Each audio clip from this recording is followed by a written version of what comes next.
கிராமப்புற சுகாதார செவிலியர் பணி வழங்க கோரி அங்கன்வாடி பணியாளர்கள் சென்னை உயர்நீதிமன்றத்திற்கு வெளியில் திடீர் போராட்டத்தில் ஈடுபட்டதால் பரபரப்பு ஏற்பட்டது. இதுகுறித்த கூடுதல் தகவலை தருகிறார் நமது செய்தியாளர் கிருஷ்ணமூர்த்தி. கிருஷ்ணமூர்த்தி, வணக்கம். அங்கன்வாடி தொழிலாளர்கள் உயர்நீதிமன்றம் வளாகத்தில் போராட்டத்தில் ஈடுபட்டிருக்கின்றனர். அவர்களின் கோரிக்கைகள் என்னவாக இருக்கிறது? முழு விவரங்கள். வணக்கம். கிராமப்புற சுகாதார செவிலியர் பணி வழங்க கோரி அங்கன்வாடி பணியாளர்கள் சுமார் 200க்கும் மேற்பட்டோர் தற்போது சென்னை உயர்நீதிமன்ற வளாகத்தில் திடீர் போராட்டத்தில் ஈடுபட்டிருக்கிறார்கள். அங்கன்வாடி பணியாளர்களுக்கு பயிற்சி அளித்து கிராம சுகாதார செவிலியர்களாக நியமிக்க கடந்த 2020ஆம் ஆண்டு அரசாணை ஒன்று பிறப்பிக்கப்பட்டுள்ளது. இதன் அடிப்படையில் தமிழகம் முழுவதும் 1500 பேர் கிராம சுகாதார செவிலியர்களாக நியமிக்கப்பட்டிருந்தார்கள்.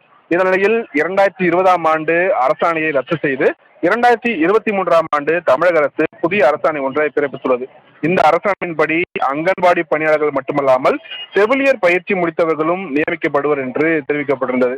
இந்த நிலையில் சான்று சரிபார்ப்பு ஏதும் செய்யாமல் அங்கன்வாடி பணியாளர்களை புறக்கணித்துவிட்டு கிராம சுகாதார செவிலியர்கள் நியமிக்க அரசு முயற்சிப்பதாக கூறி அங்கன்வாடி பணியாளர்கள் சுமார் 200க்கும் மேற்பட்டோர் சென்னை உயர்நீதிமன்றத்திற்கு வெளியில் தற்போது நடைபாதையில் அமர்ந்து போராட்டத்தில் ஈடுபட்டு வருகிறார்கள்.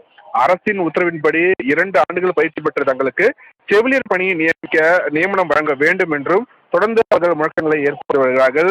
அவர்களிடம் காவல்துறை தரப்பிலும் தற்போது பேச்சுவார்த்தையானது நடைபெற்று வருகிறது. தொடர்ந்து அமைதியான முறையில் தான் போராட்டம் நடைபெற்று வருகிறது. சலோமி, தங்களின் முழு விவரங்களுக்கு நன்றி கிருஷ்ணமூர்த்தி.